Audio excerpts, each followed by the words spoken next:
अखंड ज्योति अगस्त 2021। जन चेतना ही जल संस्कृति को बचा पाएगी। देश इस समय एक भीषण जल संकट को झेल रहा है। मध्य प्रदेश, गुजरात, कर्नाटक, महाराष्ट्र, राजस्थान और तेलंगाना जैसे 21 बड़े राज्य पिछले कई सालों से भीषण जल संकट का सामना कर रहे हैं। इन राज्यों में महाराष्ट्र और राजस्थान की स्थिति तो काफी चिंताजनक है। महाराष्ट्र के लातूर जिले की स्थिति तो पिछले कई वर्षों से यह हो जाती है कि वहां कुएं, ट्यूबवेल और टैंकरों के आसपास बकायदा धारा 144 लगाकर 5 से ज्यादा लोगों के इकट्ठा होने पर रोक लगा दी जाती है। राजस्थान में लोग रात में पानी रखे स्थान पर ताला भी लगाने लगे हैं। देश में इस समय 741 जिलों में से 400 से भी ज्यादा जिले सूखे की चपेट में हैं। पानी की कमी से जुड़े लोग साक्षी हैं कि देश में 2 लाख लोगों की मृत्यु साफ पानी की कमी के चलते हो जाती है।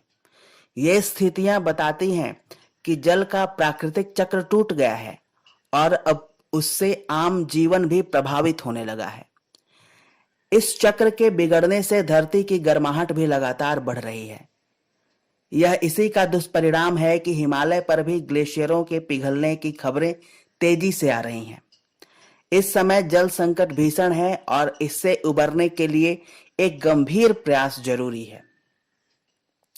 कहने की आवश्यकता नहीं कि जल संकट से उबरने के एहतियाती उपाय न करने के कारण ही जल के लिए विभीषिका जैसी स्थिति पैदा हो गई है। सच्चाई यह है कि जल के संकट की यह घटना प्राकृतिक आपदा की तुलना में मानवीय कुप्रबंधन और हमारे द्वारा जल संग्रहण की संस्कृति को विकसित न करने का परिणाम अधिक है। पिछले 5 दशकों का इतिहास साक्षी है कि इस प्रकार के जल संकटों से निपटने के लिए सरकारों ने राहत कार्यों के तदर्थवाद से प्रभावित होकर रोग पर सतही मरहम तो लगाया, परंतु जल संकट जैसी आपदा से निपटने के स्थायी समाधान ढूंढने के प्रयास नहीं किए। आश्चर्यजनक तथ्य है कि इस पृथ्वी पर पर्याप्त मात्रा में जल होने के बावजूद लोग प्यास से तड़प रहे हैं। पृथ्वी की 2/3 सतह पानी से ढकी है और इसका मात्र 1/3 भाग ही भूमि के रूप में है। इस धरती के कुल जल भंडार का 97% भाग समुद्र है। यहाँ पृथ्वी के कुल जल का 3% भाग विभिन्न स्रोतों से आता है। सामान्यतः भूजल का यही भाग साफ पानी कहलाता है। इसके अलावा 2/3 पानी ग्लेशियर, हिमाच्छादित पहाड़ों और नदियों से मिलता है। इस जल के कुप्रबंधन से ही जल संकट उत्पन्न होता है। पिछले 5 दशकों में विकास के आयातित मॉडल के तहत नगरों के विकास पर ही अधिक ध्यान देने से लोगों का गांव से बाहर की ओर पलायन तेज हुआ।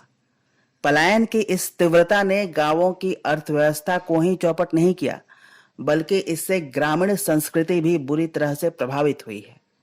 इसलिए यहाँ यह कहना प्रासंगिक होगा कि विकसित देशों का आधुनिकीकरण करने से अपने देश में भी उपभोग की आक्रामक प्रवृत्ति बढ़ी है, जिससे जल के असमान उपभोग और उसके दुरुपयोग को भी बल मिला है।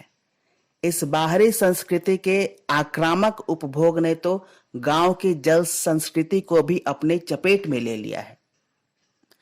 जल संरक्षण से जुड़े शोध अध्ययन बताते हैं कि एक व्यक्ति को वर्ष में औसतन 1700 घन मीटर से भी अधिक जल की आवश्यकता होती है। यदि व्यक्ति के लिए जल की उपलब्धता 1000 घन मीटर से नीचे चली जाती है तो यह मान लिया जाता है कि वहां पानी का अभाव हो चला है।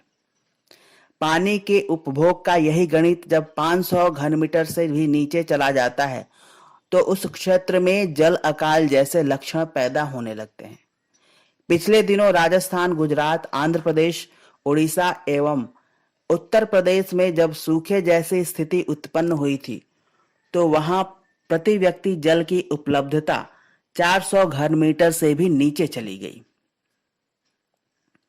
आंकड़े बताते हैं कि सन 1951 में पेयजल की प्रति वर्ष प्रति व्यक्ति उपलब्धता 5177 घनमीटर थी, जो पिछले 6 दशकों में घटकर 1150 घनमीटर रह गई है। यदि जल की उपलब्ध मात्रा के घटने का यही हाल रहा तो आने वाले दशकों में देश के अधिकांश हिस्से सूखे की गिरफ्त में आ जाएंगे। पिछले कई वर्षों के आकलन के आधार पर ग्रीनलैंड की रिपोर्ट 2047 ने तो आने वाले दशकों में जल संकट की विस्फोटक स्थिति की ओर संकेत किया है।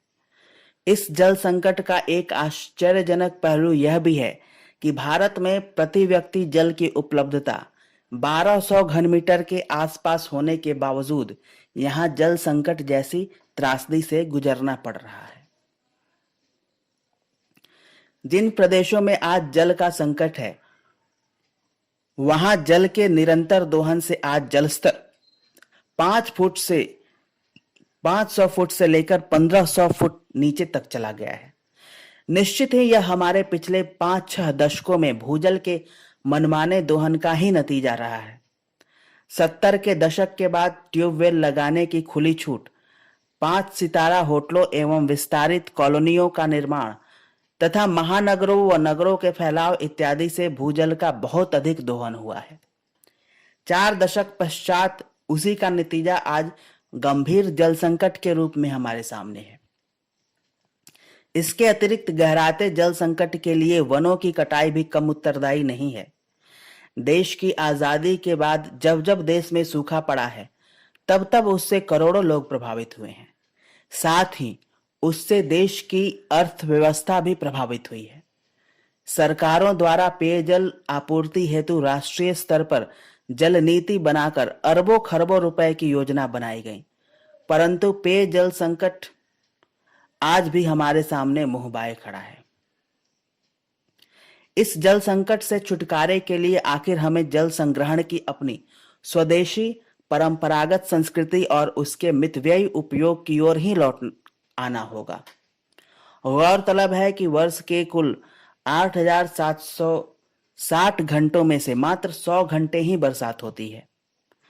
आज की हमारी सारी परेशानी इन 100 घंटों के पानी का विधिवत संग्रहण, प्रयोग और प्रबंधन न करने को लेकर ही है। जल संग्रहण और उसके कम खर्च की प्रवृत्ति को ध्यान में रखते हुए 330 एकड़ में फैले राष्ट्रपति भवन के साथ साथ देश के अन्य बड़े भवनों, आवास विकास परिषदों और विकास प्राधिकरणों के लिए बारिश के पानी को एकत्रित करने हेतु परंपरागत जल संग्रहण की योजनाएं तैयार की गई हैं। ऐसे प्रयास अन्य जगह भी करने की आवश्यकता है। इसके साथ साथ जल संग्रहण के परंपरागत तौर तरीकों को बढ़ावा देने के लिए केंद्रीय जल संसाधन मंत्रालय ने भी तमाम योजनाएं तैयार करते हुए देश के कई प्रदेशों में जल संग्रहण करने के ढांचों को विकसित करने के लिए अधिक से अधिक अनुदान देने का प्रावधान रखा है। आखिरकार जल संग्रहण के ये सभी परंपरागत तरीके हमारी संस्कृति से पहले से ही जुड़े हैं, परंतु हमने अपनी उपभोगी और बाजारू संस्कृति के सामने इन्हें अनुपयोगी समझकर छोड़ दिया है। जल के दुरुपयोग से हम भौतिक स्वच्छता का ही सही ढंग से निर्वाह नहीं कर सके। जल संग्रहण के लिए मन से हम लापरवाह ही बने रहे। आज का यह जल संकट भी हमारे आधुनिक होने की ललक, लापरवाही और कृत्रिम जीवन जीने का ही नतीजा है।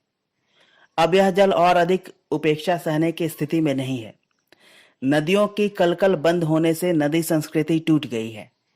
वायु को प्रदूषित करने से उसके घातक परिणाम हम झेल ही रहे हैं। भूमिगत जल को बचाने के लिए जहां सरकारी नीति के जरिए जल सप्ताह मनाने की जरूरत है, तो वहीं दूसरी ओर जल के उचित प्रबंधन करने के व्यावहारिक उपायों को अपनाने की भी जरूरत है। आज मानवीय व्यवहार में जल संस्कृति को पुनर्जीवित करना और उसे समृद्ध बनाना एक ज्वलंत मांग है। जल के बचाव और उसके रखरखाव के जरिए हम जल संरक्षण की संस्कृति को विकसित करें, तभी उसकी सार्थकता को सिद्ध करने में कामयाब हो पाएंगे। समाप्त।